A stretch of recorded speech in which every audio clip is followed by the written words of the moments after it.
আজ দিবাগত রাত ১টায় চ্যাম্পিয়ন্স লিগ ফাইনালে মুখোমুখি হবে বরুসিয়া ডর্টমুন্ড এবং রিয়াল মাদ্রিদ। ক্লাব ফুটবলের সবচেয়ে আকর্ষণীয় টুর্নামেন্টের ফাইনালে কে জিতবে তা নিয়ে ফুটবল প্রেমীদের মধ্যে চলছে দারুণ উত্তেজনা। অনেকে একে বলছেন দৈত্যের সাথে চুনোপুটির লড়াই। কারণ যেখানে রিয়াল মাদ্রিদের ঘরে রয়েছে ১৪টি ট্রফি, সেখানে বরুসিয়া ডর্টমুন্ড জিতেছে মাত্র একবার। কিন্তু চ্যাম্পিয়ন্স লিগের ফাইনাল মানেই ভিন্ন কিছু, তাই লড়াইটা কোনোভাবেই একতরফা হবে না। আজকে আমরা চ্যাম্পিয়ন্স লিগের ফাইনালের প্রিভিউ এবং ম্যাচ প্রেডিকশন নিয়ে আলোচনা করব।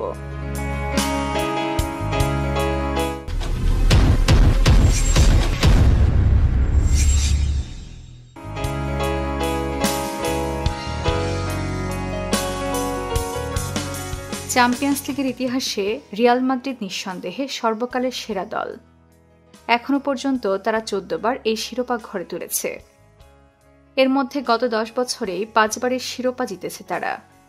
এমনকি এক মৌসুম আগেও প্রায় অবিশ্বাস্যভাবে শিরোপা জিতে নেয় লস ব্লাঙ্কোসরা। এই টুর্নামেন্টে খেলতে আসলেই রিয়াল মাদ্রিদ খেলোয়াড়দের মন মানসিকতা বদলে যায়।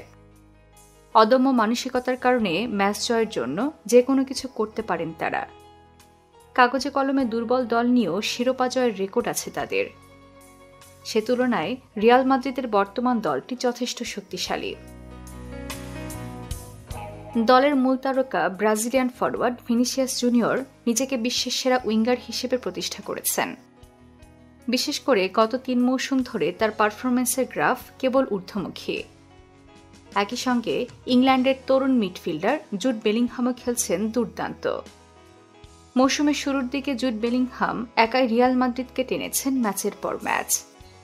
একই সাথে অভিজ্ঞ Luka Modric, Toni Kroos, Fede Valverde তো রয়েছেনই। প্রয়োজনের সময় জ্বলে উঠতে পারেন রদ্রিগো গোয়েসো। অন্যদিকে রিয়াল মাদ্রিদের সবচেয়ে চমক জাগানিয়া ফুটবলার দ্বয় হলেন স্প্যানিশ স্ট্রাইকার হোসেলু এবং ইউক্রেনিয়ান গোলরক্ষক আন্দ্রেই লুলিন। ১ বছরের জন্য লোনে খেলতে আসা বর্ষিয়ান স্ট্রাইকার হোসেলুর শেষ মুহূর্তের গোলেই বায়ার্ন মিউনিখকে সেমিফাইনালে হারিয়েছিল রিয়াল মাদ্রিদ। আর কোয়ার্টার ফাইনালে ম্যানচেস্টার সিটিকে হারাতে মূল ভূমিকা রেখেছিলেন দলের ৩ নম্বর গোলরক্ষক আন্দ্রেই লুলিন। তবে ফাইনালে ফিরে আসতে পারেন দলের ১ নম্বর গোলরক্ষক থিবো কর্তোয়া। তাই দল নিয়ে কোচ কার্লো আনচেলত্তি অনেকটাই নিশ্চিত। তবে রিয়াল মাদ্রিদের মতো চ্যাম্পিয়ন্স লিগে গৌরবময় ইতিহাস নেই বরুসিয়া ডর্টমুন্ডের। এখনো পর্যন্ত তারা ২ বার এই মর্যাদাপূর্ণ টুর্নামেন্টের ফাইনাল খেলেছে। ১৯৯৭ সালে জুভেন্টাসকে ৩-১ গোলে হারিয়ে চ্যাম্পিয়ন্স হয় তারা। দ্বিতীয়বার তারা ফাইনাল খেলে ২০১৩ সালে।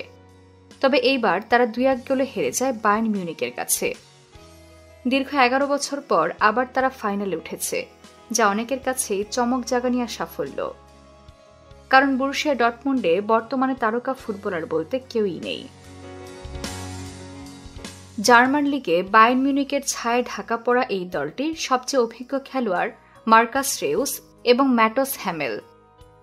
জার্মান জাতীয় দলে খেলা এই ২ তারকা ২০১৩ সালের ইউএসএল ফাইনালেও খেলেছিলেন।